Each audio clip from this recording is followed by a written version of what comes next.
Hello, कैसे हो आप सभी लोग? तो आप सभी लोगों ने लेटर वाला वीडियो तो देखा होगा। तो उसमें देखो, जो लेटर में जो आपको जो पढ़ाया गया ना पूरा लेटर, उस वीडियो को देखने के बाद आप उस मतलब वीडियो पे कमेंट ज़रूर करना, ना कि आपको वो कैसा लगा। उसके अंदर मैंने बहुत ही क्लियरिटी से आपको चीज़ें पढ़ाई है। जो चीज़ें आपके बहुत काम की है, मतलब पूरा-पूरा उनका एकदम ध्यान रखा है। और उसके अंदर देखो, मैंने एक फुल स्टॉप, एक कोमा होता है ना, उसको भी नहीं छोड़ा। उसके बारे में भी मैंने आपको पूरा बताया कि कहाँ कोमा लगाना है, कहाँ कोमा नहीं लगाना है, कहाँ फुल स्टॉप लगाना है, कहाँ फुल स्टॉप नहीं लगाना है। यानी कि एक-एक बारीकी से एक-एक चीज़ को बताया आपको। और आपके एग्ज़ाम में जो जितना पढ़ा है ना, उतना सफिशिएंट है। उससे बाहर आएगा भी नहीं, उसी टाइप का लेटर आएगा। और आप तो उस फॉर्मेट को बहुत अच्छे से याद करो और आप लेटर उसके अकॉर्डिंग लिख के आना। आप एक तो क्या करोगे, लेटर बहुत कम टाइम में लिख दोगे, 3 से 4 मिनट में लिख दोगे, दूसरा आपके नंबर भी बहुत अच्छे आएँगे। और उसमें देखो एक कमेंट आ रखा था एक बच्चे का कि हमें सर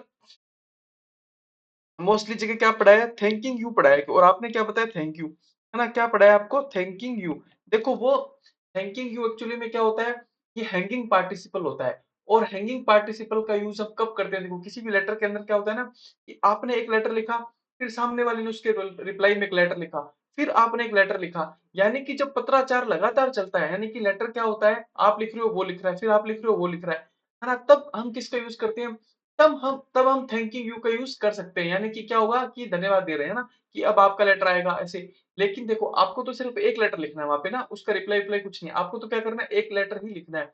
तो उस कंडीशन में हमें थैंक यू लिखना चाहिए, थैंकिंग यू नहीं लिखना चाहिए, ना ही थैंक्स लिखना चाहिए। मैंने आपको बिल्कुल सही बताया है ना। जो मतलब आप ये मान लो आरबीसी सीबीएसई बोर्ड के अकॉर्डिंग है, जो अपना आरपीएससी मानती है, उसके अकॉर्डिंग मैंने आपको बिल्कुल सही बताया है। आएगा क्या वहां पे, थैंक यू आएगा। थैंकिंग यू लोग लिखते हैं, बहुत बार एग्जामिनर ध्यान भी नहीं देता है, बट इसका मतलब ये नहीं है कि आप भी अगली बार गलत लिख के आओगे और एग्जामिनर ध्यान नहीं देगा। हो सके आपने गलत लिखा, एग्जामिनर ने ध्यान दे लिया तो आपके नंबर काट लेगा, है ना? तो इसलिए देखो, आपने गलत लिखा, उसमें क्या हुआ कि बहुत बार आपको नंबर मिल गए और बहुत बार नहीं भी मिले। बट अगर आपने सही लिखा, आपको हर बार नंबर मिलेंगे, है ना? सही लिखोगे तो कभी भी नंबर नहीं काट पाएगा, गलत लिखोगे हो सकता है उसके वो मतलब उसको ध्यान नहीं आई आपकी एरर, उसने ध्यान नहीं दे पाया, आपको नंबर मिल गए, ध्यान दे दिया तो काट भी लेगा। बट सही लिखोगे, ध्यान दे चाहे ना दे, उसको नंबर देने ही पड़ेंगे, है ना? तो जो चीज़ बिल्कुल सही है ना, उसी को सीख के जाओ। तो देखो, कल की वो कितनी मतलब एक मतलब छोटी-सी क्लास थी 2 घंटे की, उसमें आपका 10 नंबर का लेटर तैयार हो गया। और जो-जो लाइनें आपको बताई है ना, आप उसके अकॉर्डिंग उनको रट लो थोड़ा-थोड़ा। आप बहुत अच्छा लेटर लिख के आओगे। क्योंकि देखो ऊपर की 3-4 लाइन अच्छी लिख दी, नीचे की 3-4 लाइन अच्छी लिख दी, फॉर्मेट सही है, एग्ज़ामिनर पे मतलब अच्छा इफ़ेक्ट पड़ेगा तो वो ऑटोमैटिकली आपको अच्छे नंबर देगा। अब देखो, आज हम क्या पढ़ेंगे? आज हम पढ़ेंगे प्रेसी। पहले अपना क्या देखते हैं, देखो कोर्स का स्ट्रक्चर देखते हैं सबसे पहले तो ना। देखो कितने टॉपिक हो गए? ग्रामर तो अपनी मतलब पूरी हो गई कंप्लीट। ग्रामर क्या हो गई? कंप्लीट हो गई पूरी। उसके बाद क्या करवा दिया आपको? लेटर भी करवा दिया। इसके बाद आज हम कौन सा टॉपिक कंप्लीट करेंगे? प्रेसी करेंगे। और देखो, लेटर में फिर भी अपने को थोड़ा टाइम लगा। प्रेसी तो थोड़ा और छोटा टॉपिक है। प्रेसी मतलब जल्दी कंप्लीट हो जाएगा अपना। तो प्रेसी हो गया, उसके बाद देखो थोड़ा-सा और बचेगा ट्रांसलेशन, इलैबोरेशन। उनमें क्या है ना, उनमें देखो वो पढ़ाएँगे वो भी, बट उनमें थोड़ा इम्प्रूवमेंट आप लोगों में धीरे-धीरे आएगा। बट ट्रेसी तक तो एकदम आप बहुत अच्छे से कर सकते हो, है ना?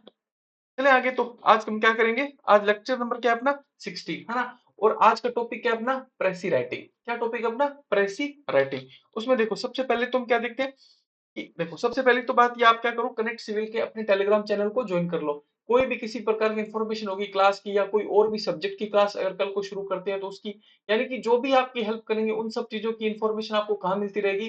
कनेक्ट सिविल के वो टेलीग्राम चैनल पे आपको मिलती रहेगी टाइम टू टाइम। और दूसरी बात देखो कि अब देखो, अब अपना टॉपिक शुरू करते हैं। हम कभी भी टॉपिक शुरू करते हैं तो सबसे पहले क्या देखते हैं? उसका इंडेक्स देखते हैं। इंडेक्स मतलब कि हम क्या-क्या पढ़ेंगे आगे-आगे। क्या पढ़ेंगे? देखो डेफिनेशन ऑफ प्रेसी पढ़ेंगे कि प्रेसी की एक्चुअल डेफिनेशन क्या होती है ना, यानी कि प्रेसी वास्तव में होती क्या है। बच्चे क्या कर रहे हैं कि 2-2 3-3 मेंस उन्होंने लिखे हैं, मतलब लिख रहे हैं, लगातार तैयारी भी कर रहे हैं साल 2 साल से, बट उनको सही से ये नहीं पता कि वास्तव में प्रेसी होती क्या है ना?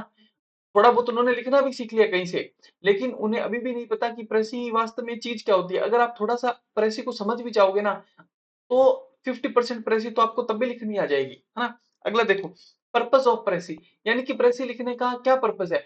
क्या आरपीसी ने आपके एग्जाम में यूं डाल दी प्रेसी? नहीं, उसका कोई ना कोई मोटिव जरूर है। आरपीसी ने आपके सिलेबस में अगर कुछ भी लिख रखा है ना, तो उसका कोई ना कोई मोटिव जरूर है। यानी कि प्रेसी का पर्पज है क्या, हमें वो भी थोड़ा देखना होगा, है ना? फिर देखो, फॉर्मेट ऑफ प्रेसी। अब देखो, हालांकि लेटर जितना बड़ा फॉर्मेट नहीं है प्रेसी का, उतना वैसा नहीं है, बट फिर भी थोड़ा फॉर्मेट है प्रेसी का, और आपको उस फॉर्मेट के अकॉर्डिंग ही प्रेसी लिखना, तो आपको थोड़े नंबर ज्यादा मिलेंगे, देखना है ना। आगे देखो, important important rule for title, यानी कि टाइटल के लिए क्या क्या इंपॉर्टेंट रूल है वो थोड़े सीखेंगे, क्योंकि टाइटल प्रेसी के अंदर टाइटल एक बहुत इंपॉर्टेंट चीज है। उसको कैसे लिखना है, क्या लिखना है, उसके भी बहुत सारे रूल होते हैं, हमें उनको सीखना पड़ेगा। और लास्ट में क्या सीखेंगे, इंपॉर्टेंट रूल्स फॉर प्रेसी। लास्ट में क्या सीखेंगे कि प्रेसी के लिए क्या क्या जरूरी चीजें होती है, किन किन बातों को हमें ध्यान में रखना है, वो क्या होती है, उनको हम सीखेंगे लास्ट में, है ना।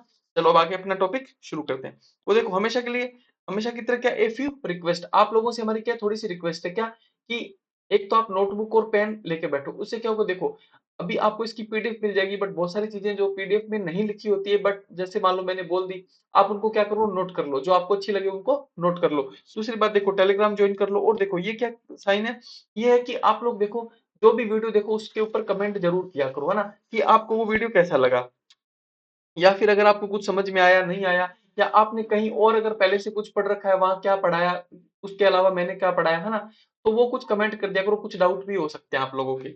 और देखो दूसरा, खूब सारा अच्छे से पढ़ा करो। मैं तो कह रहा हूँ इन वीडियोस को एक दो बार देखा करो।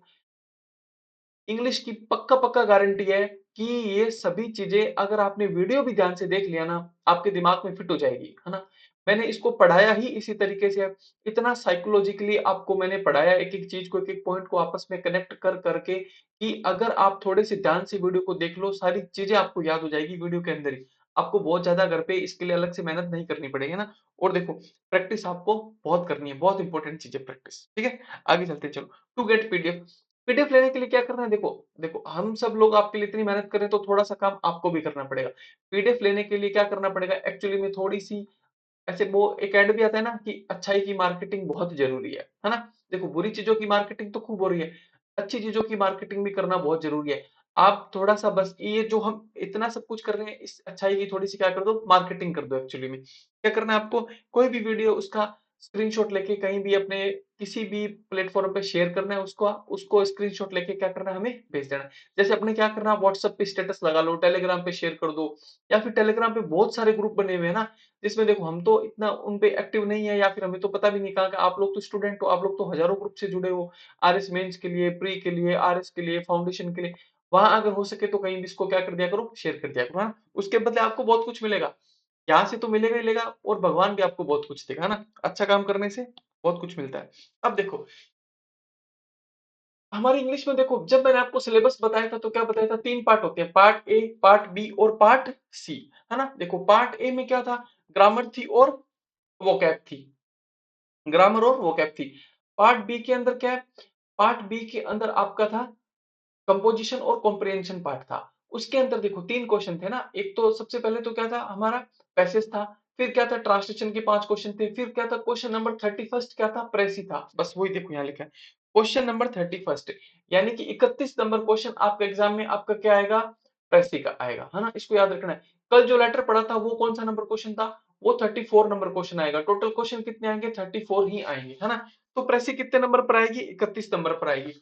और देखो, ये अकेली प्रेसी कितने नंबर की है, 10 नंबर की है ना। अकेली प्रेसी कितने नंबर की है, 10 नंबर की है। अकेला लेटर कितने नंबर का था, 10 नंबर का था।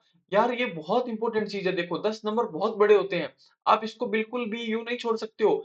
आप उधर देखो दूसरे सब्जेक्ट में आप 10 नंबर के लिए कितनी मेहनत करते हो, मतलब एक लेटर और एक प्रेसी दोनों मिला के कितने नंबर के, 20 नंबर के। आपको मैं बताऊं, पेपर वन के अंदर देखो आप, अगर आप राजस्थान हिस्ट्री और आर्ट एंड कल्चर पूरा मिला के भी देखो ना, तब भी वो 20 नंबर का नहीं होगा, क्योंकि 65 नंबर की शायद आपकी पूरी हिस्ट्री आएगी, उसमें से वर्ल्ड हिस्ट्री भी आएगी, इंडिया की भी आएगी, इंडिया के एंशियंट, मिडाइवल, मॉडर्न, फिर राजस्थान के, और फिर देखो इंडिया का आर्ट एंड कल्चर अलग आएगा, राजस्थान का आर्ट एंड कल्चर अलग आएगा, राजस्थान की हिस्ट्री अलग आएगी। तो आप ये सोचो कि कॉस्ट इफेक्टिव रेशियो वहां कितना कम है और यहाँ कितना ज्यादा है। जो पेपर फोर की अहमियत को समझ गया ना, वो आप ये समझ लो कि उसको इंटरव्यू के अंदर भी ज्यादा टेंशन लेने की जरूरत नहीं है। अगर इंटरव्यूअर उसको एक दो नंबर कम भी देगा, 5-10 नंबर भी कम देगा ना, तो ज्यादा फर्क नहीं पड़ने वाला है। पेपर फोर आपको डायरेक्ट एसडीएम बनाएगा। बाकी मेहनत से आप क्या बनोगे, आरएस बनोगे, हो सकता है तहसीलदार बनो, हो सकता है कोई और सर्विस मिले। बट पेपर फोर अगर आपने अच्छे से तैयार किया तो आप डायरेक्ट क्या बनोगे, एसडीएम बनोगे। ये बात आपको आज समझ में आए ना आए, बट जिस दिन रिजल्ट आएगा ना, उस दिन आपको ये बात अच्छे से समझ में आएगी कि सारा खेल ही पेपर फोर का था, है ना। क्योंकि आप खुद सोच के देखो ना, वहाँ 20 नंबर के लिए आपको कितना पढ़ना है और यहाँ 20 नंबर के लिए आपको कितना कम पढ़ना है। तो पेपर 4 की अहमियत को समझो।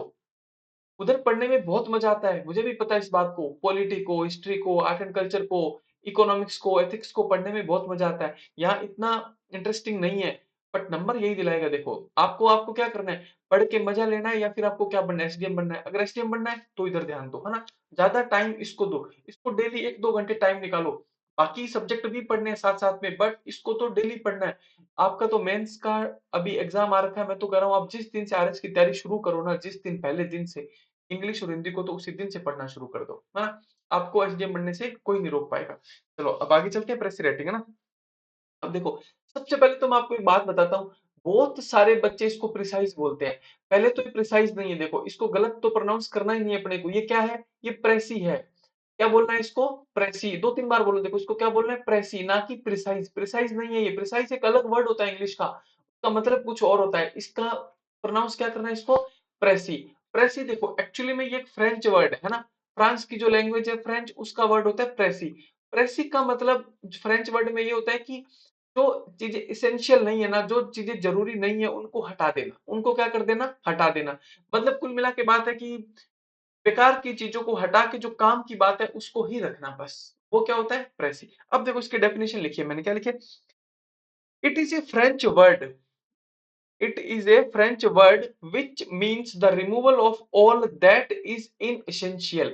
essential का मतलब होता है जरूरी, inessential का मतलब होता है गैर जरूरी। क्या लिखा है, देखो, it is a French word which means the removal of all that is inessential। ये क्या है, देखो, it is a French word, एक फ्रेंच वर्ड है। विच मीन्स, जिसका क्या मतलब है, रिमूवल ऑफ। रिमूव का मतलब हटा देना, ऑफ ऑल, सभी चीजों को हटा देना। कौन सी चीजें, that. That is in essential, जो चीजें क्या है, गैर जरूरी है, उन चीजों को हटा देना। यानी कि प्रेसी का मतलब होता है बिना काम की चीजों को हटा देना, बस सिंपल सी बात ये है। अगला देखो, precis is a shorter version. Shorter मतलब छोटा, वर्जन। प्रेसी क्या है, एक छोटा वर्जन है किसका, ऑफ एन आर्टिकल। आर्टिकल क्या होते हैं, जो न्यूज़पेपर में आर्टिकल आते हैं ना हमारे, वो बहुत बड़े-बड़े ऐसे होते हैं जो आप लोग पढ़ते होंगे डेली, आर्टिकल, वो होता है article. Press is a shorter version of article. किसी आर्टिकल का छोटा वर्जन होता है प्रेसी। क्योंकि देखो, आर्टिकल में क्या होता है, बहुत सारी चीजें लिखी होती है जो काम की भी है, बिना काम की भी है। बट प्रेसी में आपको क्या करना है, फालतू की सारी चीजें हटा के सिर्फ काम की बात लिखनी है। वो क्या होता है, प्रेसी। और क्या होता है, देखो, स्पीच होता है, कोई किसी का स्पीच है मान लो, उसके अंदर उसने हजारों चीजें बोली, उसमें से जो काम काम की चीजें वो आपने क्या कर ली, अलग से निकाल ली, वही क्या है, प्रेसी। और क्या लिखा है, देखो, पैसेज। मान लो कोई पैसेज है, जैसे आपके एग्जाम में क्या आएगा, एक पैसेज आएगा। पैसेज में आपको क्या करना है, काम काम की चीजें निकाल लेनी है, बाकी हटा देनी है। वो क्या आपकी बन जाएगी, आपकी प्रेसी, है ना। आगे देखो, precis is a shorter version of an article, speech और एनी पैसेज। ठीक है, ये तो शॉर्टर वर्जन हो गया। आगे देखो, कंसिस्टिंग ऑफ। कंसिस्टिंग मतलब क्या होता है, उसके उसके अंदर होता क्या है प्रेसी में। प्रेसी के अंदर क्या होता है, देखो, consisting of only main points. उसमें सिर्फ और सिर्फ क्या होते हैं, मेन पॉइंट्स होते हैं। मेन पॉइंट्स या फिर main ideas, without much elaborative descriptions. यानी कि फालतू का वर्णन ना करते हुए हमें सिर्फ मेन आइडियाज या फिर मेन पॉइंट्स को ही लिखना होता है। ये क्या होता है, प्रेसी। अब देखो, इस डेफिनेशन को 1-2 बार आप और पढ़ना, इसको अच्छे से समझने की कोशिश करो। प्रेसी ठीक है, प्रेसी सिर्फ होती है मेन चीजों को लिखना है, फालतू की चीजें हटा देनी है, बस। इतनी सी बात याद रखना, आपको प्रेसी में कोई दिक्कत नहीं होगी, है ना। आगे चलो, देखो आगे क्या लिखा है, मेक, आगे सॉरी, आगे क्या लिखा मैं आपको बताता हूँ। देखो, इसको थोड़ा सा एक्सप्लेन करना पड़ेगा। यानी कि आपके एग्जाम में एग्जामिनर क्या लिख के देगा, आपको प्रेसी पूछेगा तो एग्जामिनर क्या लिखेगा, make a precis of following passage in about. अच्छा, ये क्या लिखे, देखो, अबाउट, है ना, in about 1/3 of its length. Examiner ऐसे लिखेगा, देखो, कि आपको एक प्रेसी बनानी है किसकी, आप पैसेज दिया होगा ऑलरेडी, उसकी क्या बनानी है, प्रेसी। कितनी बनानी है, 1/3 प्रेसी बनानी है। और लिखा क्या है साथ में, अबाउट। अबाउट का मतलब होता है लगभग, है ना। 1/3 का मतलब, देखो, जैसे पैसेज आपको लिखा 180 वर्ड्स का, 1/3 कितना हो गया, 60 वर्ड्स। यानी कि आपको उस 180 वर्ड्स के पैसेज की प्रेसी बनानी है कितने वर्ड्स में, 60 वर्ड्स में, वो भी कितनी, अबाउट 60 वर्ड्स। इसका मतलब ये होता है 62, 63, 65 भी हो सकता है, 55 भी हो सकता है। तो आपको बिल्कुल ऐसे स्ट्रिक्ट नहीं रहना है कि 60 वर्ड्स ही लिखने हैं, नहीं, थोड़ा बहुत ऊपर नीचे आप लिख सकते हो, क्योंकि एग्जामिनर ने आपको क्या लिख के दिया, अबाउट लिख के दिया, तो आप थोड़ा बहुत 5-7 वर्ड ऊपर नीचे हो सकता है, उससे कोई फर्क नहीं पड़ेगा। बट मेरी एक बात मानना, आप 60 की जगह 65 लिख के आना, 55 मत लिख के आना। यानी कि कहने का मतलब ये कि कम मत लिखना, 2-4 ज्यादा ही लिख के आना, ठीक है? तो उससे ज्यादा सही रहेगा आपका। दूसरा बात देखो, प्रेसी की जगह वो समरी राइटिंग भी लिख सकता है। यानी कि देखो, अगर आपके मान लो इस बार वाले मेंस में वहां प्रेसी क्वेश्चन नंबर 31 में प्रेसी ना लिख के वहां क्या लिखा जाए, समरी लिखा जाए। क्या लिखा जाए? Make a summary of the following passage, ऐसे भी लिख सकते हैं ना, make a summary of the following passage. तो आपको घबराने की कोई जरूरत नहीं है, लिखनी वहां भी प्रेसी है। यानी कि बस सवाल पूछने का तरीका बदल दिया, प्रेसी की जगह समरी लिख दिया, लिखनी प्रेसी है अपने को, है ना? उसलिए बिल्कुल भी वहां ये मत सोचना कि सर समरी तो पढ़ के ही नहीं है, कैसे लिखे, नहीं यार, वो प्रेसी है, वही समरी है ना? आगे देखो, प्रेसी का टाइटल जरूर लिखना है, एग्जाम में पूछे या ना पूछे, टाइटल के बाद फुल स्टॉप नहीं लगाना है। देखो ये बहुत काम की बात है। बच्चे क्या करते हैं ना, मैं आपको बताऊं, बहुत बहुत सारे बच्चे, बहुत सारे बच्चों ने मुझे मेंस की कॉपियां भी भेजी थी अभी, कि सर देखो मेरे नंबर कम क्यों आए, ये वो। तो मैंने देखा उन्होंने टाइटल ही नहीं लिखा है, बहुत सारे बच्चों ने यार। वो प्रेसी का टाइटल लिखना बहुत जरूरी होता है, एग्जामिनर आपसे पूछे ना पूछे, एग्जामिनर आपको लिख के दे ना दे, है ना? आपको, आपका मतलब परम धर्म है ये क्या, कि अगर प्रेसी लिखोगे तो टाइटल लिखे आना है। एग्जामिनर आपको हो सके तो नहीं बोलेगा, क्योंकि वो क्या देख रहा है कि आपके अंदर कॉमन सेंस है या नहीं है। मतलब आप प्रेसी लिख रहे हो बिना टाइटल के, क्यों? आपको टाइटल लिखना ही लिखना है। तो बस इस बात को याद रखना कि अपने को टाइटल जरूर लिखना है प्रेसी का। और उसके बाद देखो क्या लिखना है, टाइटल के बाद फुल स्टॉप नहीं लगाना। यानी कि जैसे आपने टाइटल लिखा उसके बाद उसका फुल स्टॉप मत लगाना, टाइटल को लिख के ऐसे ही छोड़ देना, ठीक है? आगे चलते हैं, बाकी टाइटल के लिए बहुत सारी चीजें पढ़ेंगे तब आपको अच्छे से समझ में आ जाएगा। उसके बाद देखो, ब्यूटीफाई, ब्यूटीफाई क्या होता है? बहुत सुंदरता, डेकोरेट क्या करना होता है, बहुत मतलब उसको सजाना। ब्यूटिफिकेशन की या फिर उसके डेकोरेशन की जरूरत नहीं होती है प्रेसी को। अच्छा, ब्यूटिफिकेशन मतलब ज्यादा उसको सुंदर बनाने की कोशिश मत करना, ज्यादा अंडरलाइन भी मत करना उसके अंदर, ज्यादा उसके अंदर क्या करना, ईडीएम फ्रेजेस का यूज मत करना उसको सुंदर बनाने के लिए। यानी कि प्रेसी में ब्यूटिफिकेशन बिल्कुल नहीं होता है, उसकी सुंदरता बिल्कुल नहीं करनी होती है, ईडीएम फ्रेज की जरूरत नहीं होती है। यानी कि आपको प्रेसी में कोई ईडीएम नहीं लिखनी है, कोई फ्रेज नहीं लिखनी है, कोई कोटेशन नहीं लिखनी है। प्रेसी को सुंदर बनाने की जरूरत नहीं होती, उसको बहुत सिंपल रखना होता है। क्यों रखना होता है वो बताता हूँ, देखो। Precis is for strict administrative purpose. यानी कि प्रेसी किसके लिए होती है? बहुत ही स्ट्रिक्ट प्रशासनिक उद्देश्य के लिए होती है, स्ट्रिक्ट एडमिनिस्ट्रेटिव पर्पस के लिए होती है, और उस कंडीशन में हम उसका ब्यूटिफिकेशन नहीं करते हैं। हमें सिर्फ क्या करना है, काम की बात लिखनी है और खत्म करना है। देखो प्रेसी एक्चुअली में हम क्यों लिखते हैं, प्रेस हम इसलिए लिखते हैं कि मान लो आप कहीं एसडीएम लग जाते हो, और उसके बाद मान लो कोई केस होता है, कुछ भी बात है, तो आपको अपने सीनियर अधिकारी को बतानी है, तो आप क्या लिखोगे? ऐसा थोड़ी ना आप उसकी पूरी डिटेल लिखोगे कि सर ऐसा हुआ फिर ऐसा हुआ। आपको क्या करना है, उसकी समरी लिखनी होती है, बस छोटी सी। क्या लिखनी होती है? उसकी प्रेस लिखनी होती है वहां। बस इसीलिए ही आपके एग्जाम में इस टॉपिक को डाला गया है, क्योंकि आपको ये सीखना जरूरी है, क्योंकि आपको बहुत सारी चीजों की रिपोर्ट अपने सीनियर अधिकारी को देनी होती है। जैसे नोट शीट के अंदर लिखना होता है बहुत सारी चीजों को, पीछे केस फाइल बहुत बड़ी होती है, उसकी नोटशीट आगे 1 पेज की होती है, उसमें भी 10 लाइनों में आपको सब कुछ एक्सप्लेन करना होता है कि वास्तव में केस किस बारे में है ना? इसीलिए इस एग्जाम के अंदर आपके लिए प्रेसी डाली गई है, आपको सीखनी है। उसके बाद देखो, भूमिका नहीं बांधनी, यानी कि प्रेसी में किसी भी प्रकार के प्रीफेस नहीं लिखना है, कोई भूमिका नहीं बांधनी है, कोई शुरुआत से ऐसे कोटेशन वोटेशन, गांधी जी ने क्या कहा, ये वो नहीं लिखना है, नहीं। बिल्कुल जो पैसेज के अंदर है ऐसा ही एग्जैक्ट अपने को शुरू करना है, कोटेशन नहीं लिखना होता है। अब देखो, आपको हर जगह कोटेशन लिखने के लिए बोलेंगे ना कि कोटेशन लिखो, कोटेशन लिखो, लेकिन प्रेसी के अंदर कोटेशन नहीं लिखना होता है, आपको कोई कोटेशन नहीं लिखना है। अगर पहले से पैसेज के अंदर कोटेशन लिखा हुआ भी है तो भी उसको दोबारा से नहीं लिखना है, प्रेसी के अंदर कोटेशन होना ही नहीं चाहिए, है ना? बस आगे चलो, देखो अब ये क्या लिखा है, देखो, फॉर्मेट ऑफ प्रेसी। यानी कि प्रेसी का एक छोटा सा फॉर्मेट होता है, मतलब बहुत ऐसा नहीं है कॉम्प्लिकेटेड, बट जितना छोटा सा है आप थोड़ा सा सीखो, ये काम बताएगा आपके। फॉर्मेट में देखो, सबसे पहले क्या करना है आपको, ऐसे लिखना आंसर प्रेसी राइटिंग। सबसे पहले तो ऐसे लिखना, देखो, आंसर प्रेसी राइटिंग, ठीक है? उसके बाद देखो ऐसे लिखना टाइटल, टाइटल लिख के 2 कोमा लगा के ऐसे ही कर देना, डंडी खींच के ये जगह छोड़ देना, टाइटल लिख दिया, ठीक है? यहाँ आपको क्या लिखना है, टाइटल। फिर देखो क्या करना है, यहां लिखना है आपको वर्ड प्रेसी, और फिर ऐसे करके आपको प्रेसी की शुरुआत करनी है, और प्रेसी क्या करनी है आपको, पूरी लिखनी है, प्रेसी लिख दी। अब देखो एक बात मेरी याद रखना, इधर से पूरा अलाइन होना चाहिए, ऐसा नहीं कि एक वर्ड आगे जा रहा है एक वर्ड पीछे जा रहा है, ऐसा नहीं, बिल्कुल एक लाइन में होनी चाहिए सारे वर्ड। और इधर भी बिल्कुल वर्ड कैसे होने चाहिए, एक लाइन में होने चाहिए सारे, दोनों तरफ कैसा होना चाहिए, वर्ड एकदम एक लाइन में होने चाहिए, अलाइंड होने चाहिए, है ना। ऐसा नहीं कि कहीं बाहर जा रहा है कभी अंदर आ रहे, नहीं, बिल्कुल सही से करना है। और देखो, प्रेसी खत्म होने के बाद आपको ऐसे वर्ड्स जरूर लिखने हैं, है ना, क्योंकि इससे एग्जामिनर का काम बहुत आसान हो जाएगा। वो सोचेगा कि बच्चे ने इतने वर्ड लिखे ऑलमोस्ट, ठीक है, वो गिनेगा भी नहीं, बट उसको देखने से पता चल जाता है। आप उसके लिए लिख के छोड़ो, उसका काम आसान होगा, अगर उसका काम आसान होगा आपको एक आधा नंबर वो ज्यादा देगा, है ना। आगे देखो, लाइंस प्रॉपर्ली दोनों तरफ अलाइन होनी चाहिए, पैराग्राफ एक ही होना चाहिए। लाइंस मतलब दोनों तरफ बराबर रखना है अपने को, और क्या करना है, पैराग्राफ एक ही लिखना है आपको। ऐसा नहीं कि दो तीन पैराग्राफ लिख दो आप प्रेसी में, प्रेसी में पैराग्राफ कितने लिखने हैं, एक ही पैराग्राफ लिखना है ना। बस आगे चलो। अब देखो, अब क्या बात आई है, अब देखो हमने प्रेसी के लिए मोटा मोटी प्रेसी क्या होती है, क्या क्या चीजों को, मतलब क्या क्या रूल्स थोड़े बहुत फॉलो करने हैं, है ना, कैसा फॉर्मेट होता है सीखा।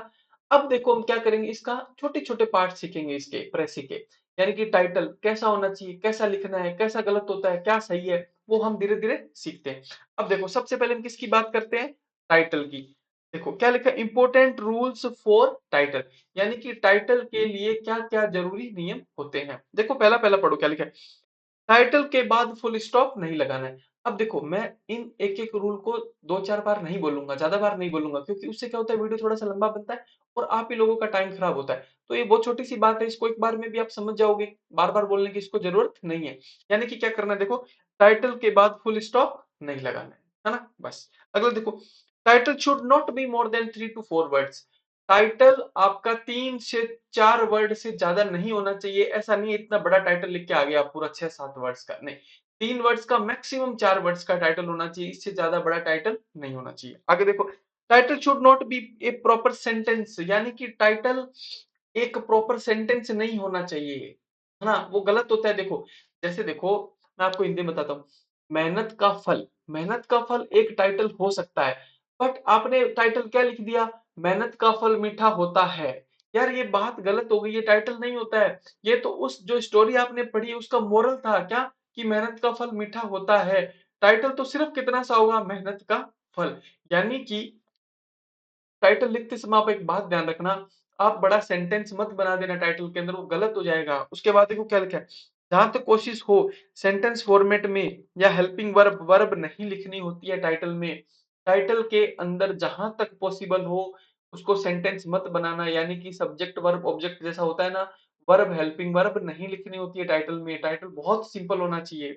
आगे देखो, अब देखो अब क्या लिखा है, first read the passage carefully. पहले पहले क्या करना है, पैसेज को बहुत ही ध्यान से पढ़ना है। फिर क्या करना है, देखो एंड ट्राइंग टू अंडरस्टैंड, समझने की कोशिश करनी है क्या, द सेंट्रल थीम और आइडिया, कि इस की मतलब what is the central theme और the idea of this particular passage. इस पर्टिकुलर पैसेज का सेंट्रल थीम या फिर आइडिया क्या है, हमें ये समझने की कोशिश करनी है, क्योंकि उसी में से हम क्या निकाल के लाएंगे, अपना टाइटल निकाल के लाएंगे।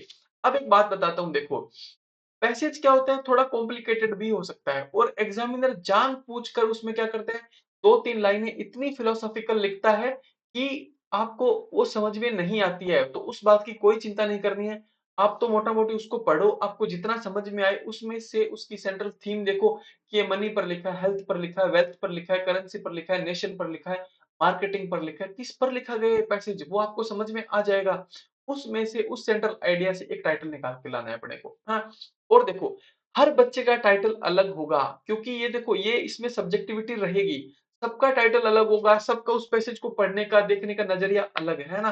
तो आपका टाइटल कैसा भी है उसमें आपको ये नहीं सोचना है गलत है सही है, वो सही ही होता है, ऐसी बात नहीं कि टाइटल गलत नहीं होता है, बट उसका फॉर्मेट सही से फॉलो होना चाहिए। टाइटल आप थोड़ा बहुत मतलब सेंट्रल थीम के आसपास भी लिख दोगे तो चल जाएगा,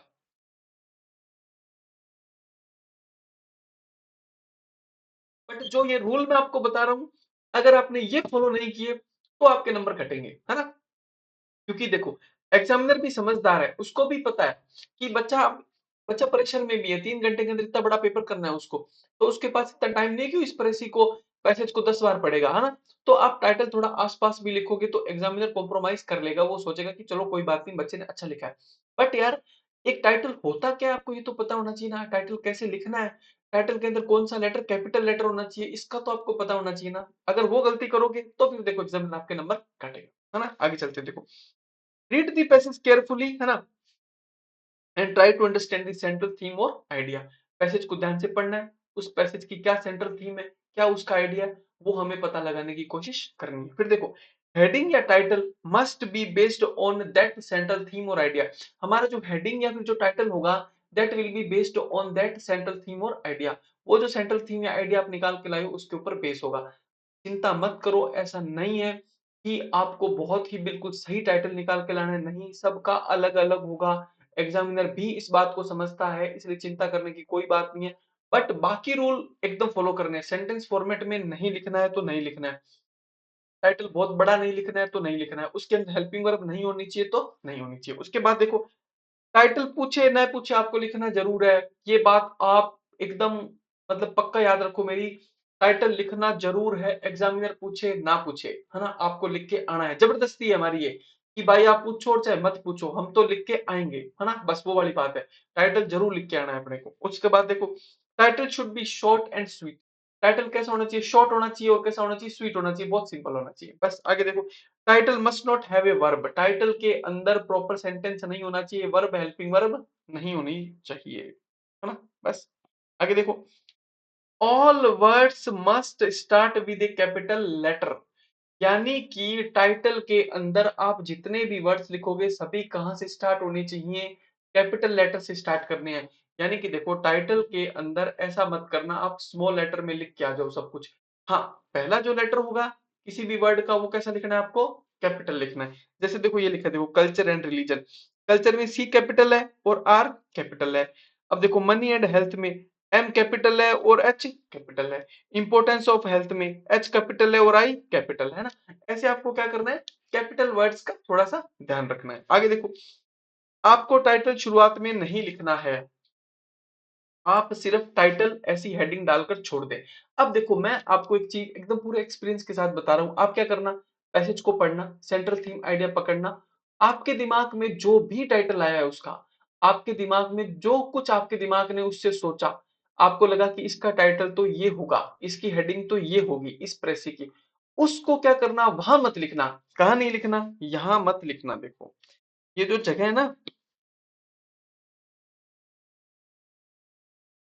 ये जो जगह है यहां मत लिखना उसको, है ना। तो कहाँ लिखना? आपको जो कॉपी मिलेगी उसमें खूब सारे रफ पेज होंगे, किसी भी रफ पेज में कहीं भी लिख के छोड़ देना। इस जगह को खाली रखना एक बार के लिए, यहाँ कुछ मत लिखना, है ना। रफ पेज में लिख के छोड़ दिया, ठीक है जी, खत्म हो गई बात। देखो, आप सिर्फ ऐसे लिखना, टाइटल, दो बिंदी लगाई, डैश लगाया, खाली जगह छोड़ दी, बस। अब देखो क्या करना है, ऐसी हेडिंग डालकर छोड़ दे। टाइटल आपके दिमाग में जो भी है उसको कहाँ लिखना है? याद रखना मेरी बात को, उसको कहाँ लिखना है? उसको रफ में कहीं लिख के छोड़ देना। छोड़ दिया, ठीक है। अब आगे देखो, पहले पैराग्राफ रीड करके प्रेस ही लिखनी है पूरी। पहले क्या करना है आपको? पहले पैराग्राफ को पूरा रीड करना है, फिर उसकी प्रेस ही लिखनी है। फिर देखो, फिर उसके बाद टाइटल लिखना है। देखो, मैंने ऐसा क्यों लिखा है, क्योंकि देखो आपने क्या किया, आपने एक बार पैराग्राफ पढ़ा, आपके दिमाग में कोई भी टाइटल आया, आपने उसको वहां लिख दिया। कहाँ लिख दिया? जहां लिखना चाहिए था वहां लिख के छोड़ दिया। अब आपने क्या किया ना, अब आपने प्रेसी लिखनी शुरू की। अब देखो, अब आप प्रेसी लिखोगे तो आप ऑटोमेटिकली पता है क्या करोगे, आप 2-3 बार उस पैसेज को पढ़ोगे। उस पैसेज को आप ना चाहते हुए भी 4 बार पढ़ चुके होगे प्रेसी लिखते समय। अब देखो, अब आप जब उस पैसेज को 4 बार पढ़ चुके होगे ना, तब आपको पैसेज और अच्छे से समझ में आएगा और आपको पता चलेगा कि यार इसका टाइटल जो मैंने थोड़ी सी देर पहले सोचा था, उसकी बजाय तो अब मेरे दिमाग में और भी अच्छा आ रहा है ना। तो अब मैं क्या करता हूँ, मैं इसको लिख देता हूँ, जो मेरे दिमाग में अब जो अच्छा टाइटल आया है ना उसको लिख देता हूँ। लेकिन अगर आप पहले से उस जगह टाइटल लिख चुके होगे, तो आप अब आपके दिमाग में जो अच्छा टाइटल आया है पैसेज को 3-4 बार पढ़ने के बाद आप उसको नहीं लिख पाओगे। क्यों? क्योंकि वहां जो जगह थी वहां तो आपने लिख दिया टाइटल। अब आपके पास क्या ऑप्शन बचता है? या तो उसको काटो, काटोगे तो अच्छा नहीं लगेगा, है ना, एग्जामिनर की इंप्रेशन आपका खराब जाएगा। इसीलिए मैं आपको कह रहा हूं, आप क्या करना, उस टाइटल को एक बार के लिए रफ में लिख के छोड़ देना। पैसेज को 2-3 बार पढ़ोगे, प्रेस ही लिखोगे। प्रेस ही जैसी कंप्लीट हो जाए आपकी, अब टाइटल आप लिख देना। तो या तो देखो, जो आपने पहले लिखा था रफ में उसी को लिख देना, वरना अगर उससे बेहतर आपको समझ में कुछ और आया तो वो लिख देना। बट लिखना लास्ट में, उस जगह को खाली रखना एक बार थोड़ी देर के लिए, बाद में लिखना। क्योंकि अगर आपने उसमें एक बार टाइटल लिख दिया बिना सोचे समझे, और बाद में आपको पैसेज और अच्छे से समझ में आया, आपको टाइटल कुछ और मिला, अब आपके पास लिखने के लिए जगह नहीं है। काटा-पीटी करना तो सही नहीं है ना? लिखने के लिए जगह नहीं है। इसलिए थोड़ा-सा स्ट्रेटजी बना के चलो, अच्छा टाइटल लिखोगे देखना, बहुत अच्छा टाइटल लिख के आओगे, है ना? अब देखो, देखो क्या लिखा है, पहले पैराग्राफ रीड करके प्रेसी लिखनी है पूरी, उसके बाद टाइटल लिखना है। इससे क्या होगा, इससे आप पूरी प्रेसी को समझने के बाद अच्छा टाइटल लिख पाओगे। इससे क्या होगा देखो, अगर आपने पूरी प्रेसी पहले लिख दी ना, तो आपने क्या किया, पैसेज को 3-4 बार पढ़ा, अच्छे से समझ में आई, प्रेसी भी लिख दी, है ना? अब आपके दिमाग पे अच्छा टाइटल आएगा और आप क्या करोगे, बहुत अच्छा टाइटल लिख के आओगे। बच्चे क्या गलती करते हैं कि टाइटल क्या करते हैं, पहले ही लिख देते हैं फटाफट, थोड़ा पढ़ा, जितना समझ में आया, जो आया नहीं आया क्या कर दिया आपने, टाइटल लिख दिया, बहुत दिक्कत होती है उससे।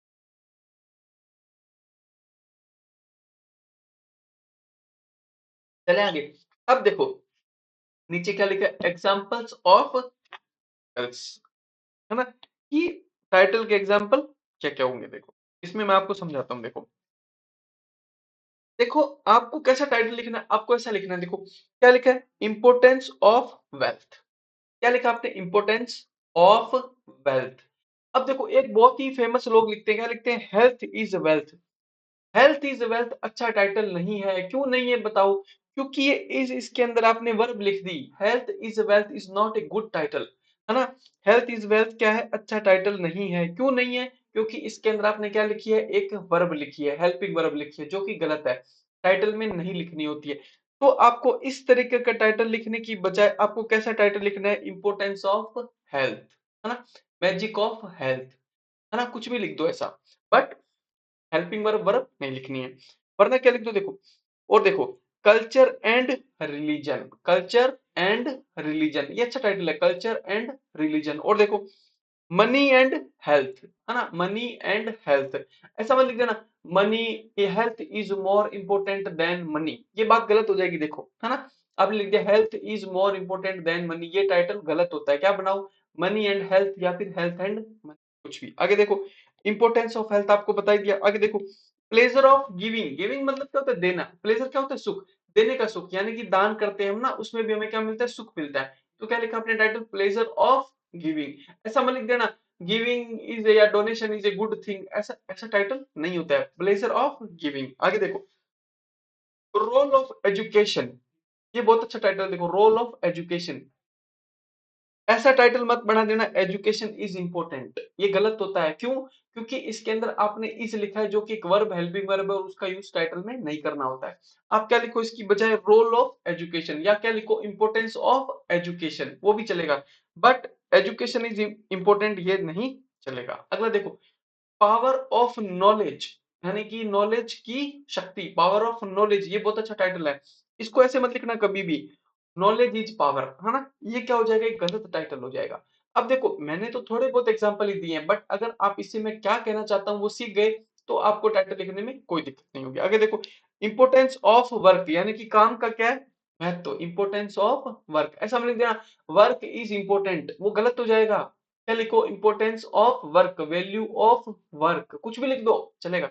आगे देखो वैल्यू ऑफ वर्क लिख सकते हो, कोई दिक्कत नहीं है। वर्क इज वर्शिप, ऐसा नहीं लिखना है, work is worship, work is important, ऐसा टाइटल नहीं लिखना होता है। आगे देखो दी पावर ऑफ आर्ट, है ना, आगे देखो इंपोर्टेंस ऑफ आर्ट, कोई सा भी लिख दो चलेगा, बट ये मत लिखना आर्ट इज पावर, ये गलत हो जाएगा, आर्ट इज पावर लिखना गलत हो जाएगा। आगे देखो as far as possible don't use articles in the title, देखो वैसे लिख दो, इतना गलत भी नहीं होता है, पर जहां तक पॉसिबल हो ना वहां तक क्या करो, आर्टिकल ए और एन का यूज टाइटल में मत करो, है ना। बस आगे चलो, देखो ये क्या लिखा है, डैश, फिर ये कोमा, फिर ये दो बिंदी, आप इन सब का यूज कर सकते हो किसमें, अपने टाइटल में। जैसे देखो ये लिखा है बुक, ये सॉरी बुक्स, बुक्स के बाद क्या लिखा है, कॉलन लिखा है, books colon, books true friends, ऐसा टाइटल भी आप लिख सकते हो। और देखो क्रिप्टो, क्रिप्टो के बाद डैश लगा दिया, क्रिप्टो, पिछले साल आपके एग्जाम में आया था नहीं, क्रिप्टो करेंसी वाला, क्रिप्टो पावरफुल करेंसी, ऐसा भी टाइटल आप लिख सकते हो। और देखो पावर ऑफ क्रिप्टो करेंसी, ऐसा तो आप बना ही सकते हो टाइटल, कोई प्रॉब्लम है ही नहीं, है ना। बस अब देखो जितने भी टाइटल से रिलेटेड रूल थे मैंने आपको सब सिखाए। मेन बात मैंने क्या बताई, एक तो सबसे इंपॉर्टेंट बात तो ये है कि पैसेज को पढ़ना है, उसमें से जो समझ में आए आपको सेंट्रल थीम, उसी के ऊपर बेस आपको टाइटल लिखना है। आप ये मत सोचना कि आप अच्छा टाइटल नहीं लिख पाते हो। आप जो टाइटल लिखते हो वो सही होता है, कोई प्रॉब्लम नहीं है। थोड़ा तो देखो पैसे से रिलेटेड होना चाहिए बट सही होता है, क्योंकि सबका अलग-अलग होता है। लेकिन ध्यान रखने वाली बात क्या है कि उसका जो फॉर्मेट है, उसके जो रूल है वो प्रॉपर्ली सही होने चाहिए। टाइटल एक बार के लिए आप थोड़ा बहुत पैसे से इधर-उधर भी लिख दोगे तो दिक्कत नहीं होगी, बट उसके अंदर आपको कैपिटल लेटर का, फुल स्टॉप का, वर्ब, हेल्पिंग वर्ब का, इन सब चीज़ों का ध्यान रखना बहुत ज़रूरी है। कहीं आपने टाइटल तो पूरा एकदम सही पैसेज को पढ़ा और एक अच्छा टाइटल बनाया, लेकिन लिख कैसे दिया सेंटेंस फॉर्मेट में, वो गलत हो जाएगा देखो, है ना? तो इन सब रूल्स को एक बार और पढ़ना, अच्छे से देखना, आपको सब कुछ समझ में आ जाएगा। आगे पढ़ते हैं, देखो इंपॉर्टेंट रूल्स फॉर प्रेसी, यानी कि प्रेसी के लिए क्या-क्या इंपॉर्टेंट रूल है, वो हम अब देखते हैं। देखो पहले तो सबसे जरूरी चीज है ना, मैं आपको एक बात बताता हूँ यार, हैंडराइटिंग बहुत जरूरी है। देखो मैं आपको एक बात बताता हूँ, एक बच्चे ने कल परसों एक दो सेशन था, उसके अंदर पूछा कि सर मेरी स्पीड बहुत स्लो है और हैंडराइटिंग भी अच्छी नहीं आती है, मैं क्या करूँ? देखो इसके लिए अब आप क्या कर सकते हो, एक तो हैंडराइटिंग को सुधारो, धीरे-धीरे एक-एक वर्ड्स को बनाना सीखो। बट फिर भी एक छोटा-सा मेथड मैं आपको बता दूँ, अगर आप अप्लाई कर सको तो, ये जो पेन होता है ना, आप इसको पता है क्या करते हो? आप इसको यहाँ से पकड़ते हो एकदम आगे से, ऐसे, है ना? तो ऐसे नहीं पकड़ना होता है। इसको ऐसे पकड़ोगे, आपकी स्पीड बहुत स्लो रहेगी। जितना आगे से पकड़ोगे, उतनी स्पीड स्लो रहेगी और राइटिंग भी उतनी कम अच्छी आएगी। आप इसको क्या करो, थोड़ा-सा पीछे से पकड़ो यहाँ से, है ना? ऐसे पकड़ो, इतनी थोड़ी-सी दूरी से इसको पकड़ो। फिर देखो आप लिख के, आपकी स्पीड ऑटोमैटिक बढ़ जाएगी। बट मैं आपको फिर भी ऐसा नहीं बोलूँगा आप इस चीज़ को अभी से फ़ॉलो करो, क्योंकि देखो एग्ज़ाम का टाइम कम है कल को, क्योंकि ये एक हैबिट होती है ना? धीरे-धीरे आती है। तो बट इसको धीरे-धीरे अपनी हैबिट बनाना शुरू करो। आप क्या लिख पाओगे, बहुत फ़ास्ट लिख पाओगे धीरे-धीरे। आपकी स्पीड ऑटोमैटिकली धीरे-धीरे बढ़ जाएगी, है ना? तो अगर आपके पास टाइम है, आप इतना सा इम्प्रूवमेंट कर सकते हो, तो पेन को ऐसे पकड़ना शुरू करो, और नहीं है तो जैसा आप लिख रहे हो उसमें थोड़ा ही स्पीड बढ़ाने की कोशिश करो, है ना? राइटिंग को सुधारने की कोशिश करो। अब देखो, पहली पहली बात क्या लिखी, प्रेसी में हैंडराइटिंग सुंदर होनी चाहिए। हैंडराइटिंग सुंदर होनी ही चाहिए, और देखो खुला खुला साफ साफ बड़े बड़े अक्षरों में लिखना है। प्रेसी में क्या ध्यान रखना है, खुला खुला लिखना है, साफ साफ लिखना है, बड़े बड़े अक्षरों में लिखना है। आगे देखो, read the passage carefully and try to understand the central theme और आइडिया। पैसेज को क्या करना है, बहुत ध्यान से पढ़ना है, उसकी जो सेंट्रल थीम या आइडिया है उसको समझना है। ठीक है जी, आगे चलो। Precis and title must be based on that central theme और आइडिया। टाइटल भी और प्रेसी भी दोनों ही किस पे बेस होना चाहिए, उस सेंट्रल थीम या आइडिया पर बेस होना चाहिए। अब देखो, अब प्रेसी को अगेन रीड करो, यानी कि देखो आपने एक बार प्रेसी को पढ़ा, थोड़ा बहुत आपको प्रेसी समझ में आई, ये प्रेसी लिखी किस पर है, मनी पर है, हेल्थ पर है, वेल्थ पर है, किस पर है ना? समझ में आई? चलो ठीक है जी। अब प्रेसी को दोबारा से पढ़ो, दोबारा से पढ़ो क्या लिखा देखो। अब प्रेसी को अगेन रीड करो, जो लाइन्स समझ में नहीं आ रही है उन्हें छोड़ो एक बार, है ना? यानी कि जो समझ में नहीं आ रही है उन्हें तो एक बार छोड़ो, और क्या करो, और जो समझ में आ रही है उन्हें अंडरलाइन करो। यही प्रेसी का सीक्रेट है यार। देखो आपको जो लाइनें समझ में आई आप उन्हें अंडरलाइन कर लो, आप प्रेसी लिख दोगे बहुत अच्छे से। जो समझ में नहीं आई है उनको छोड़ दो। मेरी बात याद रखना, एग्जामिनर जान पूछ के तीन चार लाइनें ऐसी लिखेगा फिलोसॉफिकल, जो आपके समझ में नहीं आएगी उनको छोड़ दो एक बार के लिए। जो समझ में आई है ना उनको पकड़ो, क्योंकि ऐसी होगी दो चार पांच लाइन, उनको छोड़ देना। जो समझ में आ गई उनको पकड़ो ना, उनको क्या कर लो, अंडरलाइन कर लो, जो जो समझ में आ गया कि अच्छा अच्छा इस बारे में लिखा है। कितनी बार पढ़ लिया आपने प्रेसी? दो बार। अब देखो तीसरी बार इन अंडरलाइंस को ही पढ़ो और फ्रेम करने की कोशिश करो कि बात क्या कही थी, बात क्या कह रहे हैं ना। तीसरी बार क्या करो, वो जो अंडरलाइन है ना उसको पढ़ो और देखो कि ये थोड़ा समझने की कोशिश करो, एक्चुअली में कहानी कह क्या रही है प्रेसी, आपको समझ में आएगी, है ना? कि यार प्रेसी कुल मिलाकर मोटा मोटी इस तरीके की बात कर रही है। उसके बाद क्या लिखेंगे, हम उसका टाइटल लिखेंगे और क्या लिखेंगे, प्रेसी। अब देखो चार पांच लाइंस तो होगी ही ऐसी मिनिमम जो आपको समझ आएगी, बस उन्हीं से कॉन्फिडेंस आएगा और आप कॉन्फिडेंट हो जाओगे। इस बात का कहने का मतलब ये है कि देखो कितना बुरे से बुरा भी रहा ना, भयंकर से भयंकर टफ से टफ पैसेज भी लिखा ना एग्जामिनर ने, तब भी चार पांच लाइन तो वो ऐसी लिखेगा जो आपको समझ में आएगी, और उन्हीं से आपको क्या करना है, प्रेसी को लिख देना है बाद में। और देखो थोड़ा बहुत आपके समझ में आ गया तो आपका कॉन्फिडेंस ऑटोमेटिक बूस्ट अप कर जाएगा ना, तो आप अच्छी प्रेसी लिख दोगे। और देखो कुछ लाइंस जो समझ में नहीं आ रही है कोई बात नहीं, थोड़ा बहुत उन्हें लपेट कर लिख देंगे। अब एक बात देखो, क्या बाकी सब्जेक्ट में आप लपेट कर नहीं लिखते हो क्या, अगर आपको कोई आंसर नहीं आ रहा होता है? मैं आपको एक बात बताऊं, बहुत बार ऐसा होता है कि आपने कोई क्वेश्चन पढ़ा और उसका आंसर आपको बिल्कुल नहीं आ रहा था, बट आप जैसे तैसे करके उसको लिखते हो, लपेटते हो मतलब, उसको लिखते हो। और दूसरी तरफ एक ऐसा आंसर होता है जो आपको बहुत अच्छे से आ रहा होता है, बट तब भी कई बार ऐसा होता है कि जो आपको नहीं आ रहा होता था उसमें ज्यादा नंबर आते हैं, और जो आपको बहुत अच्छे से आ रहा होता है तो उसमें कम नंबर आते हैं, है ना? तो देखो, लपेटना भी अपने आप में एक कला है। और आप लोग तो आरएस की तैयारी कर रहे हो, तो आपको तो ये आना ही चाहिए कि कई बार नहीं, ऐसा तो बहुत बार होगा आपके साथ, इस बार भी होगा कि क्वेश्चन का आंसर आपको नहीं पता होगा, बट फिर भी आपको उसको लपेट सपेट के कैसे भी लिखना है और उसमें आपको अच्छे नंबर मिलेंगे, है ना। तो देखो, प्रेसी में भी टेंशन मत लो, जो लाइनें नहीं समझ में आ रही है उनको भी एज इट इज छोटा मोटा आगे पीछे करके लपेट के वहां लिख देना। बस आगे देखो, उसी अंडरलाइन पार्ट्स को अपने शब्दों में लिखने की कोशिश करो, उस अंडरलाइन पार्ट को तो अपने शब्दों में लिखने की कोशिश करो, और जो लाइनें नहीं समझ में आई उनको लपेट लुपेट के थोड़ा बहुत आगे पीछे करके चेंज करके लिख देना। और देखो, use your own language in precis, precis में आप थोड़ी सी अपनी भाषा का यूज करो, यानी कि प्रेसी में आप थोड़ी सिंपल भाषा का यूज करो, अपनी भाषा का यूज करो। आगे देखो, आरबीसी सीबीएसई का रूल है use your own language. RBC CBSE का किसी भी लैंग्वेज का तो रूल होता ही है क्या, कि यूज योर ओवन लैंग्वेज, आप अपनी खुद की भाषा का इस्तेमाल करें। इट शुड बी सिंपल, आपकी भाषा कैसी होनी चाहिए, simple, grammatically correct, grammatically correct होना बहुत जरूरी है, गलत मत लिखना, ग्रामेटिकली करेक्ट। लूसिड, लूसिड मतलब बहुत ही साफ सुथरी छोटी सी टर्स, बहुत कंसाइज टाइप से लूसिड। और क्या, इजी टू अंडरस्टैंड, समझने के लिए बहुत आसान, ऐसी लैंग्वेज आपको लिखनी होती है। बहुत कॉम्प्लेक्स, बहुत बड़े बड़े, बहुत कॉम्प्लिकेटेड सेंटेंस नहीं बनाने होते हैं आपको, उनको आपको मतलब यू शुड अवॉइड देम, है ना, आपको उनसे बिल्कुल बचना है। आगे देखो, precis is generally one third of the passage, precis क्या होती है, जनरली पैसेज की वन थर्ड होती है, तो you don't need to take tension for it. देखो, ये बात क्यों लिखी है मैंने, ये बात इसलिए लिखी है, एक्चुअली में आपके सामने एक पैसेज लिखा हुआ है, उसी में से माल निकाल के आपको क्या लिखना है, थोड़ा सा 60 वर्ड्स में लिखना है, 60 वर्ड्स में। इतना आसान है यार, आपको टेंशन लेने की कोई जरूरत है ही नहीं, आपके पास तो इतना सारा है, उसमें से इतना सा निकाल के आपको लिख देना है बस। आगे चलो, देखो, प्रेसी की शुरुआत नाउन से करें। देखो, मैं आपको ये कहना चाहता हूँ, आप प्रेसी की शुरुआत कभी भी प्रोनाउन से मत करना। प्रोनाउन क्या होता है, ही शी इट, क्योंकि ये देखो, प्रोनाउन एक्चुअली में नाउन के बाद यूज होते हैं, तो आप कभी भी प्रेसी की शुरुआत किसी भी प्रोनाउन से नहीं करनी होती है, ही शी इट आई वी दे से शुरुआत नहीं करनी होती है ना, हमेशा किससे शुरुआत करनी होती है, नाउन से ही शुरुआत करनी होती है। हाँ, बाद में एक बार नाउन से शुरू करने के बाद आप बाद में कितनी बार प्रोनाउन लिखो, कोई दिक्कत नहीं है, बट शुरुआत नाउन से करो प्रेसी की, है ना। आगे चले, देखो बस खत्म होने वाली है, तो 5 मिनट की और बची। शुरुआत कैपिटल लेटर से करें, प्रेसी की शुरुआत करें तो कैपिटल लेटर से करें। कैपिटल लेटर कहाँ कहाँ होता है, देखो, प्रॉपर नाउन हो तब कैपिटल लेटर होता है, सेंटेंस की शुरुआत में कैपिटल लेटर होता है, फुल स्टॉप के बाद कैपिटल लेटर होता है। कैपिटल लेटर का जरूर ध्यान रखें, क्योंकि जो लैंग्वेज का टीचर होता है, पर्टिकुलरली इंग्लिश का, वो बहुत मतलब कैपिटल लेटर स्मॉल लेटर का बहुत वो ध्यान रखेगा, है ना, वो बहुत उस मामले में ध्यान रखता है कि बच्चा क्या कर रहा है।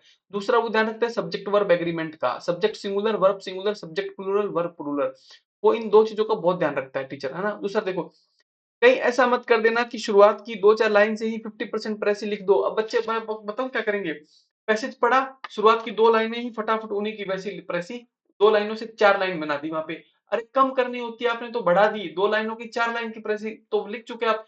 अब देखो, अब आपको क्या पता चला, आपने पैसेज की 2 लाइनों से 50% प्रेसी लिख दी, अब पैसेज पूरा पढ़ा है, और आपको आगे चलने पर पैसेज और ज्यादा अच्छे से समझ में आया, लेकिन अब प्रेसी लिखोगे कहाँ, आप तो लिख चुके 50% प्रेसी, तो आपने तो जगह ही नहीं छोड़ी। ये क्या करना है, अंडरलाइन करना है, जगह जगह अंडरलाइन करनी है, ताकि क्या, हर जगह से आप एक एक पॉइंट को उठा पाओ। उससे क्या होगा, आपकी प्रेसी में कंप्लीटनेस आएगा, यानी कि प्रेसी अच्छी लिखेगी बहुत, वो मतलब अच्छी लिख पाओगे आप, है ना। अब देखो, बट अब वर्ड्स ही नहीं बचे ज्यादा, यानी कि आपने 50% प्रेस तो लिख दी 2 लाइनों से, वर्ड्स बचे नहीं, अब लिखोगे कहाँ। आगे देखो, अपनी वर्ड लिमिट ऑलमोस्ट पूरी कर दी, इसलिए पहले ही अंडरलाइन कर लेना, जो समझ में आए वर्ड लिमिट को एक्सीड मत करना। यानी कि देखो, जो समझ में आया उसको अंडरलाइन कर लिया, यानी कि आप हर जगह से एक एक लाइन भी उठाओगे, आपकी अच्छी प्रेसी बन जाएगी। आगे देखो, आपको कोई ऐसा फैक्ट नहीं लिखना है जो पैराग्राफ में ना हो, अपना ज्ञान नहीं डालना है खुद का। ये बात बहुत इंपॉर्टेंट है, आपको ऐसा कोई भी फैक्ट नहीं लिखना जो पैराग्राफ में ना हो, अपनी मर्जी से कुछ मत लिख के आना वहां पे। पता है ये मैं आपको बात क्यों बता रहा हूँ, ये बात मैं आपको इसलिए बता रहा हूँ क्योंकि आप जब जीएस 1 2 3 की तैयारी करोगे ना, तो आपके पास नॉलेज बहुत होगा, नॉलेज बहुत होगा तो क्या करेगा, वो ढूंढेगा बाहर, वो ढूंढेगा तो आप क्या करोगे, प्रेसी के अंदर उसको डालने की कोशिश करोगे। ऐसा नहीं करना है आपको, प्रेसी में उतना ही लिखना है जितना पैराग्राफ में दिया हुआ है। प्रेसी में अगर ये बोला गया है कि भारत 1948 में आजाद हुआ था, तो आपको क्या मानना है कि भारत 1948 में ही आजाद हुआ था, वहां उसके फैक्ट को काउंटर करने की कोशिश मत करना। जो पैराग्राफ ने बोल दिया वो सही है, पैराग्राफ ने बोल दिया कि भाई ये चीज सही है, वॉयलेंस करना सही है, तो आप भी प्रेसी में क्या लिखो, वॉयलेंस करना सही है। आप उस फैक्ट को चेंज या फिर सही करने की कोशिश मत करना, अपना ज्ञान नहीं देना है। क्योंकि देखो, मान लो कोई प्रेसी गांधी जी पर आई, तो आपको तो गांधी जी पर बहुत नॉलेज है, वहां गांधी जी के 7 पाप लिख दिए, 10 चीजें और लिख दी, नहीं ऐसा नहीं करना है। जो पैसेज में दिया है उसी को छोटा मोटा करके लिखना है, अपनी तरफ से कुछ भी नहीं जोड़ना है, कोई एग्जाम्पल नहीं जोड़ना है, कोई ज्ञान नहीं देना है, उसके फैक्ट्स को सही नहीं करना है, बस उसने जो लिख दिया वो सही है ना, उसी के अकॉर्डिंग प्रेस लिख देनी है। आगे देखो क्या लिखा है, never go out of the facts given in the passage, never draw any conclusion yourself, है ना।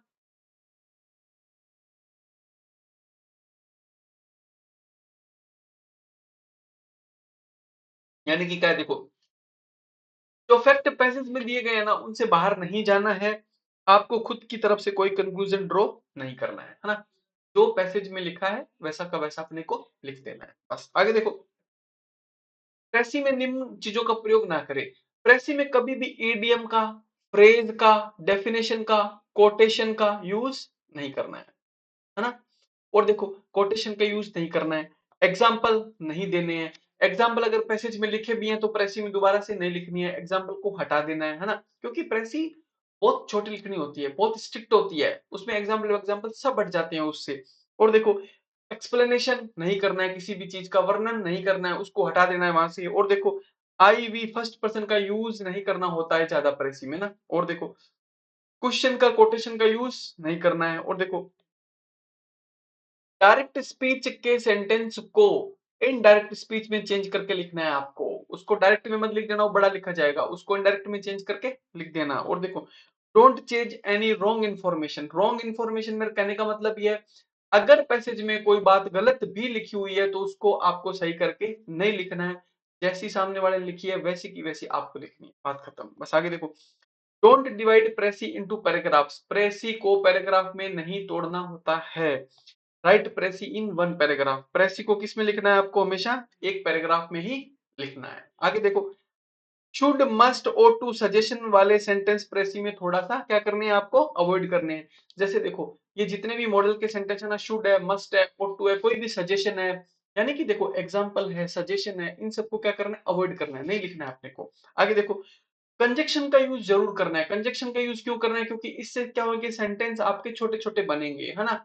जैसे देखो, she is beautiful and she is intelligent, इन दोनों को मिला के क्या लिख दो, she is beautiful and intelligent, है ना।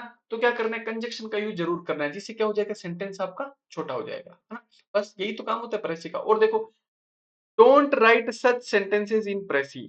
प्रेसी में इस तरीके के शब्द कभी भी नहीं लिखने हैं, इस तरीके के सेंटेंस कभी नहीं लिखने हैं। कैसे, according to the author, according to the writer, according to the passage. और देखो, the author says that, the writer says that. और देखो, it is clear that, it is said that. इस टाइप के सेंटेंस से आपको प्रेसी की शुरुआत नहीं करनी है ना। समझे। देखो, अब देखो, मैंने आपको प्रेसी और टाइटल की कंप्लीट जानकारी, कंप्लीट इंफॉर्मेशन दे दिया है ना, कैसे लिखनी है, क्या ट्रिक है, कैसे टाइटल लिखना है, कैसे प्रेसी लिखनी है, आपको सब कुछ बता दिया, क्या लिखना है क्या नहीं लिखना है। अब देखो, इसके बाद की बात क्या है ना, इसके बाद आपको थोड़ी सी प्रैक्टिस करनी पड़ेगी यार प्रेसी लिखने की। जो जो रूल मैंने आपको बताए हैं उनको फॉलो करके देखो। एग्जाम्पल मत लिखो, कोटेशन मत लिखो, फैक्ट्स को चेंज मत करो, देखो इंप्रूवमेंट आएगा, थोड़ा सा टाइम लगेगा, इंप्रूवमेंट आएगा निकल के। बट अगर आपको ये रूल ही नहीं सही से पता होंगे तो इंप्रूवमेंट कभी भी नहीं आएगा, है ना। तो तो ये रूल मैंने आपको इसीलिए बताया, आपको प्रेसी लिखना बहुत सही से बताया मैंने आपको ना। और देखो, इसी के अकॉर्डिंग थोड़ी सी प्रैक्टिस करो, उसके बाद आप मेरे को बताना। और देखो, ये वीडियो आपको कैसा लगा, लेटर का वीडियो आपको कैसा लगा, आपको मतलब कितना बेनिफिट हुआ या नहीं हुआ, आप मेरे को कमेंट करके जरूर बताना, है ना। कि सर मतलब हाँ, हमने सीखा बहुत कुछ, हमें बहुत सारी चीजें, नई चीजें पता चली कि अच्छा ऐसे ऐसे करना होता है ना।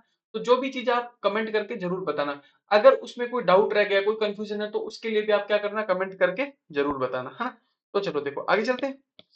अब आगे देखो क्या है कि रिपलाइट। आप देखो, एक रिपा एडवांस है, एक रिपलाइट है ना।